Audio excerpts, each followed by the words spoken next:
हमें उस स्थान पर जहाँ सिर्फ आदम का हो घर, जाना मुझे उस स्थान पर जहाँ सिर्फ आदम का हो घर, ना कोई भी देह हो ना कोई देह का भोग हो, हम साधना इतनी करें मिल जाए मुक्ति का ये पथ, हम साधना इतनी करें मिल जाए मुक्ति का ये पथ।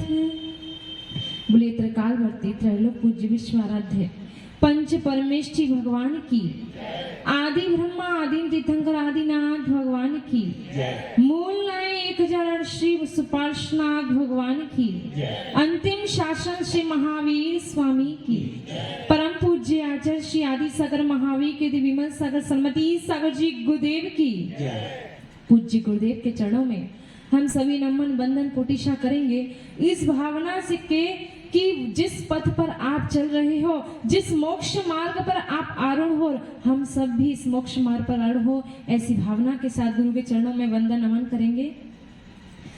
अध्यात्म योगी मेरा तुमको नमन, वात्सल्य के धनी हो तुमको नमन, मुक्ति के पथिक 100 बारे हो नमन, तू ही मुझे पालनहारा अभिराम है, तू ही मुझे पालनहारा अभिराम है, सुंदर सागर गुरुवर तू महान है, सुंदर सागर गुरुवर तुम्हें प्रणाम है।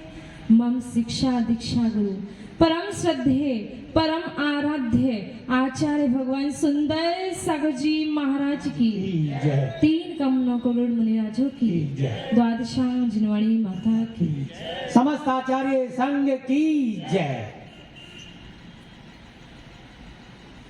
हमने पहले सुना था कि इस संसार में जीव अनंत है, इस लोक में जीव अनंत है और सबके सब जीव सुख चाहते हैं और दुख से डरते हैं। सुख की चाह है, इसीलिए हम इस पंडाल में धर्मोपदेश सुनने आए हैं। और जो गुरु विषय आशाओं से रहित है, ज्ञान ध्यान तप में लीन है, ऐसे गुरु उपदेश दे रहे हैं। आचार्य समंत भद्र स्वामी अपने रत्न करण श्रावकाचार में कह रहे हैं, देशयानी समीचीनम धर्मम कर्म निवर्णम संसार दुखता सत्वान यो धरत्युत्तमे सुखी। समझ में आया आपको? आया? बड़ी बड़ी पोस्ट की पढ़ाई करके आए हो, समझ में आया? नहीं आया। क्यों? हमें आचार्यों की भाषा समझ में नहीं आ रही है। आचार्य कह रहे हैं देशयामी समीचीनम, देशयामी यानी कहूंगा, समीचीनम यानी समीचीनता को, सत्य मार्ग को कहूंगा। देशयामी समीचीनम धर्मम कर्म निवर्णम, कौन सा धर्म कहूंगा? जो संसार में बसाए, जो संसार दे, ऐसे धर्म को नहीं कहूंगा। ऐसे धर्म को कहूंगा जो कर्म निवारणम, अर्थात जो कर्मों का निवारण करने वाला है, जो कर्मों का क्षय कराने में हेतु है, जो कर्मों का विनाश कराने में हेतु है, ऐसे धर्म को, ऐसे समीचीन सत्य सम्यक मार्ग को कहूंगा। और देशयामी समीचीनम धर्मम कर्म निवर्णम संसार दुखता सत्वान, आचार्य भगवान खुद ही कह रहे। आप तो कहते ही हो कि हम दुखी है, हम दुखी प्राणी है संसार में, लेकिन आचार्य भगवान ही कह रहे हैं कि जो जीव संसार में दुखों से भयभीत है, संसार दुखता समीचीनम धर्मम कर्म निवर्णम संसार दुखता सत्वान यो धरत्युत्तमे सुखे, ऐसे उत्तम सुख को देने वाला धर्म मैं कहूंगा। उत्तम सुख क्या है? क्या है? अपनी मांगे पूरी हो जाना उत्तम सुख है क्या? नहीं, मोक्ष जैसा सुख, अपनी आत्मा का अनंत चतुष्टय रूप सुख, उस सुख को मैं कहूंगा। और आप अगर उनकी बात पर, कितने लोग बात मानते भगवान की? उस दिन महाराज जी कह रहे थे ना, हम भगवान महावीर को तो मानते हैं लेकिन भगवान महावीर की नहीं मानते। सही है अध्यक्ष जी, आकेश जी? हम भगवान महावीर को मानते हैं, हमने बड़ा ही धूमधाम से भगवान का जन्म जयंती मनाई, लेकिन भगवान की एक नहीं मानते। जबकि हमें जुलूस में जिस प्रकार से हम भगवान की धर्म प्रभावना करने जा रहे थे, लेकिन हमने क्या किया? सब तो चप्पल पहने पैर में और हम कह रहे हैं अहिंसा परमो धर्म की जय। कम से कम उस जन्म जयंती के दिन तो आपको अपना धर्म का परिचय देना चाहिए, अपने जिन धर्म की ध्वजा फहरानी चाहिए। तो क्या कह रहे थे कि आचार्य भगवान आपको उपदेश दे रहे हैं कि संसार में अनंत जीव है और अनंत के अनंत जीव। ये अनंत संख्या कैसे हुई कि मनुष्य की संख्या राशि है संख्यात। मनुष्य कितने हैं? संख्यात है। कितने हैं? संख्या में गिन सकते हैं उतने मनुष्य हैं। देव कितने हैं? देव अनंत, देव असंख्यात है। ज्योतिषी जो देव होते हैं, सूर्य चंद्रमा आदि ग्रह नक्षत्र जो देव होते हैं, वो असंख्यात राशि है। ऐसे हमारे त्रिलोकसार महाग्रंथों में वर्णन है कि देव कितने हैं? असंख्यात है। और नारकी कितने हैं? नारकी भी असंख्याता संख्यात है, नारकी की संख्या भी असंख्यात है। तो क्या बताया? सबसे पहले मनुष्य कितने हैं? संख्यात। देव कितने हैं? असंख्यात। नारकी कितने हैं? असंख्यात। लेकिन त्रियंच है अनंत। एक इंद्रिय त्रियंच होते हैं अनंत। और सारे के सारे जीव एक इंद्रिय से लगाकर पंच इंद्रिय तक के सारे के जीव सुख की चाह करते हैं। आप अकेले ऐसे नहीं हो कि आप सुख की चाह रख रहे हो। तो अब अगले छंद में पंडित दौलत राम जी कहते हैं, ताही सुनो भवि मन थेरिया, जो चाहो अपनो कल्याण, मोह महामद पियो अनादि, भूले आपको भर मतवादी। अब क्या कह रहे हैं? ताही सुनो भवि मन थिर आन। जो जो अपना कल्याण चाहता है, जो जो अपना हित चाहता है, तो उसको क्या करना है? मन को स्थिर कर, मन को एकाग्र करो। और अपना कल्याण चाहते हो तो मन को एकाग्र करो। अब मन किस किस के पास है? देखो, सिद्धांत की चर्चा करेंगे हम तो, क्योंकि हमारे गुरुदेव का आदेश है कि सिद्धांत बोलो। कहानियां तो बहुत सारे लोग सुनाते हो, कहानी आप सुनते भी हो, लेकिन फिर भी हम यहाँ सिद्धांत आचार्य नेमिचंद सिद्धांत चक्रवर्ती देव लब्धि सार में कह रहे हैं कि किस किस के पास मन है। जिसके पास मन होगा वही तो समझेगा मेरा हित क्या है, मेरा अहित क्या है। तो ताही सुनो भवि मन थिर आन। मन को स्थिर करके, अपना कल्याण चाहते हो तो मन को स्थिर करके सुनो। तो आचार्य उमा स्वामी तत्वास सूत्र में दूसरे अध्याय में सूत्र कह रहे हैं, संसारणो मुक्ताश्च। संसारणो मुक्ताश्च, 4 गति के जीव होते हैं। कितने गति के जीव होते हैं? 4 गति के जीव होते हैं। कौन से? संसारणो मुक्ताश्च, संसारी और मुक्त। संसारी जीव 4 गति के होते हैं। तो कौन कौन से? पिछले प्रवचन में हमने क्या सुना था कि कौन कौन से जीव अधोलोक में, मध्यलोक में, ऊर्ध्वलोक में कौन कौन से जीव हैं, कौन कौन सी गति के जीव रहते हैं। तो अधोगति में कितने गति के जीव रहते हैं राकेश भैया? अधोगति में कौन सी गति के जीव रहते हैं? जो मैंने बोला था ना, मैंने प्रवचन में क्या बोला था? पुरुष कैसे होते हैं, कैसे होते पुरुष, ये तो याद होगा। कितने लोगों ने मुझे टोक दिया कि माता जी आपने बहुत अच्छा प्रवचन किया है, आपने बहुत अच्छा बताया कि पुरुष इधर से सुनते हैं, इधर से भी इधर से सुनते हैं और इधर से निकाल देते हैं। ये बात तो हमारे दिमाग में बैठ गई। पुरुष क्या करते हैं? इधर से सुनते हैं और इधर से निकाल देते हैं। महिलाएं क्या करती हैं? दोनों कान से सुनती है और मुंह से निकाल देती है। ये चीज तो दिमाग में रह गई। बाकी कुछ और नहीं रहा। मतलब हम सही कर रहे हैं सत्य, लेकिन ऐसा नहीं करना है। आपको बताया जा रहा है कि ऐसा नहीं करना है। तो अधोलोक में कौन सी गति के जीव है? भैया आपका क्या नाम है? हाँ आपका नीरज भैया। अधोगति में कितने गति के जीव रहते हैं? 3 गति के, याद है उनको? 3 गति के जीव रहते हैं। कौन से बताओ? नरक गति, देव गति और त्रियंच गति। मध्यलोक में भी 3 गति के, देव गति, मनुष्य गति के और त्रियंच गति के। और देव गति में ऊर्ध्वलोक में देव गति और त्रियंच गति। ऐसे अनंत जीव इस संसार में बसे हैं। तो हमने बोला कि संसारो मुक्ताश्च, जीव 2 प्रकार के हैं, संसारी और मुक्त। तो संसारी जीव 4 गति के जीव संसारी है, मनुष्य गति, त्रियंच गति, नरक गति और देव गति। अब हम चर्चा यहाँ पर इस बात की कर रहे हैं कि मन किस किस के पास है? सबके पास है। चारों गति के जीव के पास मन है। किस किस के पास मन है? जो वस्तु को ग्रहण करेगा, जो वस्तु में हित अहित का विवेक रखेगा। तो सबसे पहले मनुष्य, नहीं सबसे पहले नरक की बात करते हैं, क्योंकि हमें चर्चा पसंद करने किसकी है? हमें दूसरों की बातें सुनने में बहुत इंटरेस्ट आता है। हमें दूसरों की कहानी सुनने में बहुत इंटरेस्ट आता है, अपनी बात कहां सुनने में बाद में आता है। इसलिए सबसे पहले नरक गति। तो नरक गति में 3 कारण होते हैं सम्यक दर्शन के। सम्यक दर्शन अगर आपको प्राप्त करना है तो नरक गति में 3 कारण होते हैं। तो वो है धर्मोपदेश, जाति स्मरण और वेदना अनुभव। इन 3 कारणों से वो नारकीय जीव भी सम्यक दर्शन को प्राप्त कर लेता है। वो नारकीय जीव भी समझ जाता है कि अपनी हमारा ये शरीर मेरी आत्मा से भिन्न है। वो जीव भी नारकीय गति, नरक गति में बोला है कितना दुख है। मतलब आप अपनी पलक झपकाते हो ना, पलक झपकाने कितना मिनट लगे, कितने सेकंड लगे? बहुत कम समय लगा है।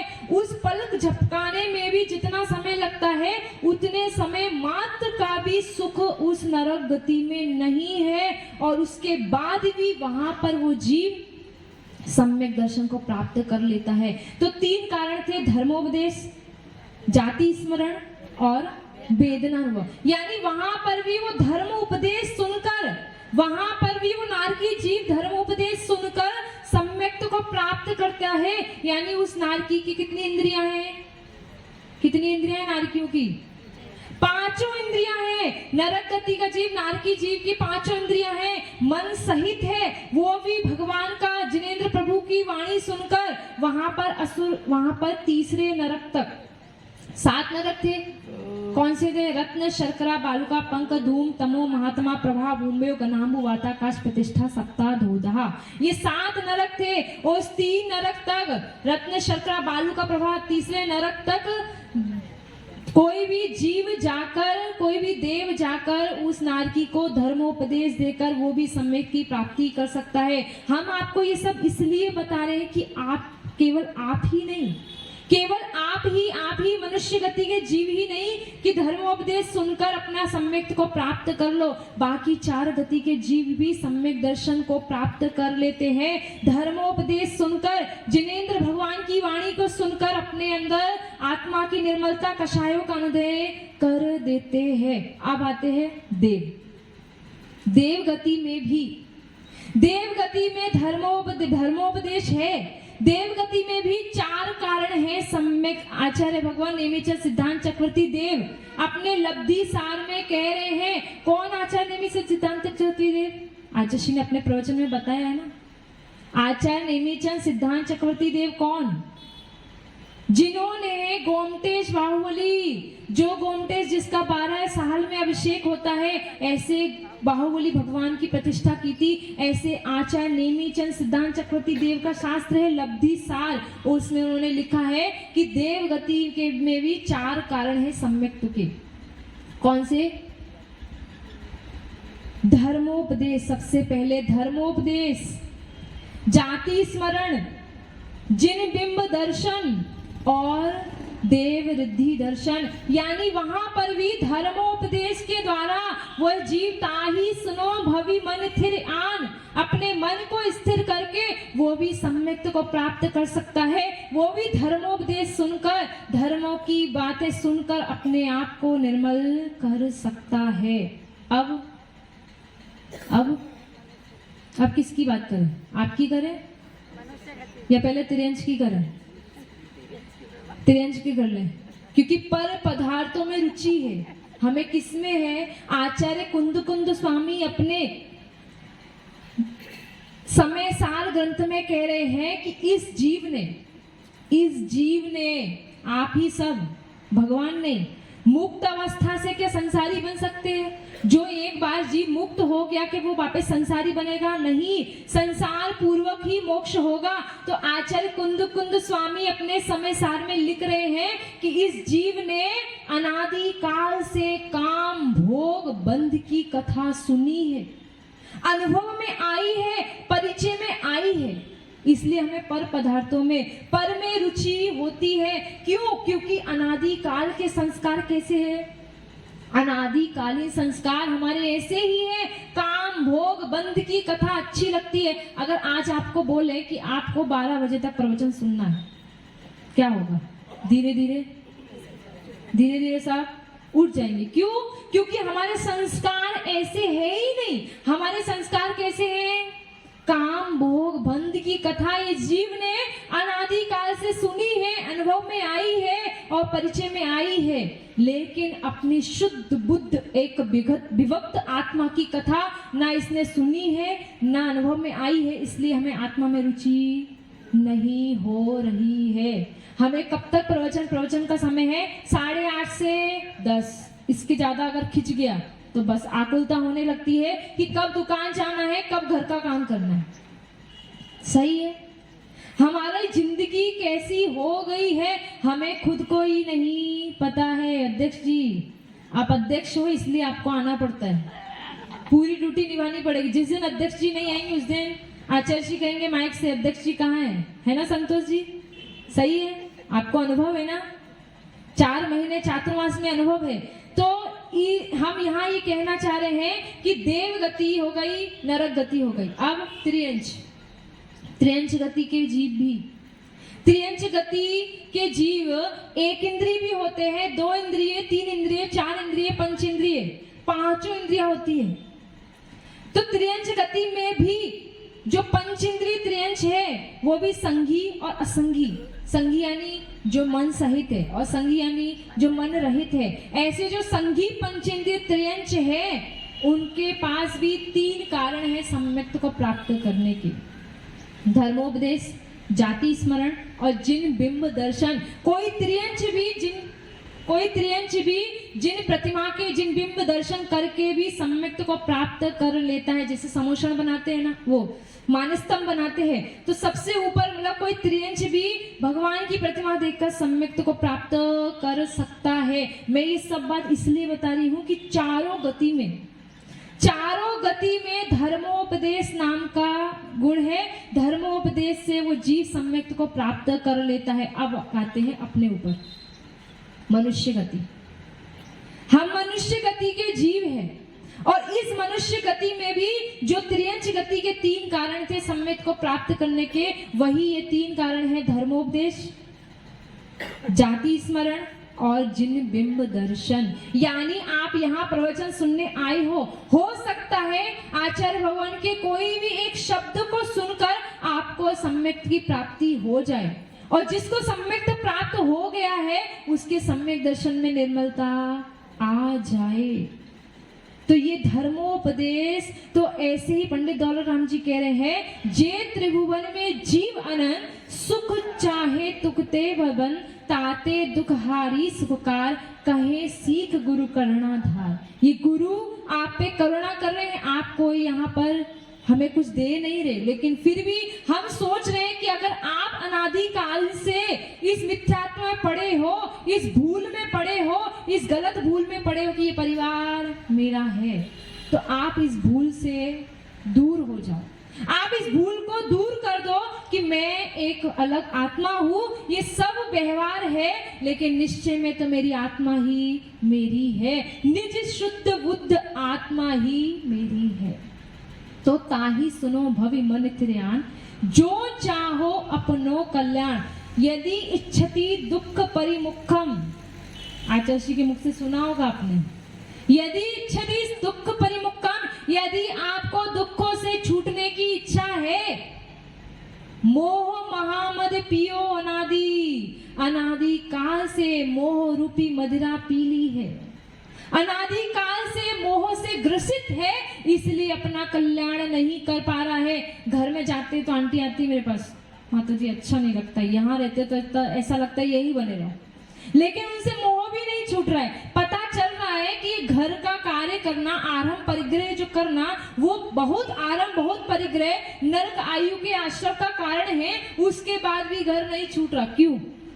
क्योंकि कहीं ना कहीं मोह अटका है, कहीं ना कहीं हम अपने आप को दूसरों में अपनत्व भाव समझ रहे हैं, इसलिए हम घर नहीं छोड़ पाते हैं। हम सोचते तो कई बार है, कहीं मैंने पढ़ा था कि लिखा था जिंदगी भी एक खेल है। सुनना ध्यान से, बचपन में तोता और मैना उड़, अब ये याद रह जाएगा आपको, बाकी बातें याद नहीं रहेंगी मेरी, हमें पता है। जिंदगी भी एक खेल है। बचपन में बच्चा कहता है तोता उड़ मैना उड़, बचपन में तोता उड़ मैना उड़, और जवानी में नींद उड़ चैन उड़,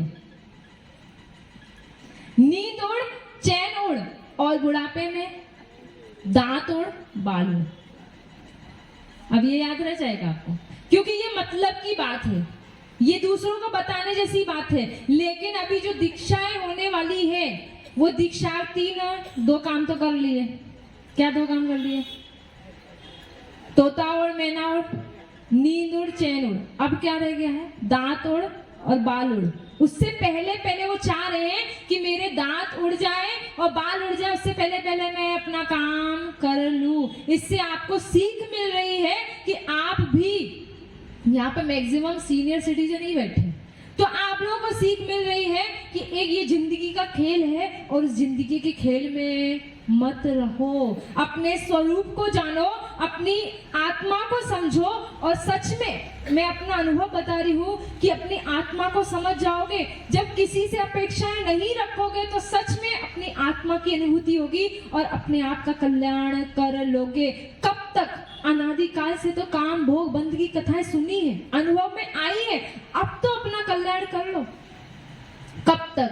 जैसे कहते हैं ना कि हमें, आज हमने ये काम बहुत बार, हम शिखर जी हुआ है, शिखर जी कितने बार हुआ है? बहुत बार हुआ है। अब जाने की जरूरत नहीं है, नहीं, वहां जाने की जरूरत नहीं है। लेकिन वैसे ही कह रहे हैं, अनादिकाल से काम भोग बंद में पड़ा है, अब अपनी आत्मा में जाना। कम से कम अब तो अपने आप को समझो, कम से कम अपने आप को अब तो समझने का प्रयास करो।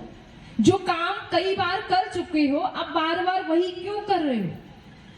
जो काम बार बार जो कर चुके हो, अब वो ना करके कुछ नया करो। नया क्या है? अपनी आत्मा को समझना, यही सार है। अपनी आत्मा को समझ लोगे, सम्यक दर्शन धारण कर लोगे, तो सम्यक ज्ञान हो जाएगा।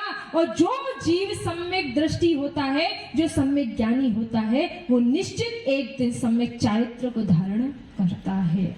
तो आपका कल्याण चाहते हो तो करो, नहीं चाहते हो तो कोई जबरदस्ती नहीं है। चारों गति के जीव, चारों गति में धर्मोपदेश नाम से सम्यक की प्राप्ति होती है। केवल मात्र आप सम्यक दृष्टि, केवल आप मनुष्य गति के जीव ही धर्मोपदेश नहीं सुनते, त्रियंश भी सुनते हैं, देव भी सुनते हैं और नारकी भी सुनते हैं। वो सब अपना कल्याण कर लेते हैं। इसलिए आपको यही पुरुषार्थ करना है अपने। और अभी जो दीक्षा होने वाली है, तो हो सकती है वो दीक्षा को देखकर कितने लोग सम्यक को प्राप्त करेंगे, कितने लोगों के भाव बनेंगे कि हम भी ऐसे बने, हमारा भी एक दिन ऐसा आए कि हम भी उस चारित्र को धारण करें। और आप सभी बस ऐसी भावना भाव कि हम भी अपना परिणाम निर्मल करें, और इस दीक्षा महोत्सव में आकर, इस दीक्षा में हर कार्यक्रम में आकर अपना सहयोग दें, जिससे आपका सम्यक दर्शन निर्मल हो हो, और यही सम्यक दर्शन प्रथम श्रेणी है इस मोक्ष मार्ग की। बोलिए आचार्य भगवान सुंदर सागर जी महाराज की।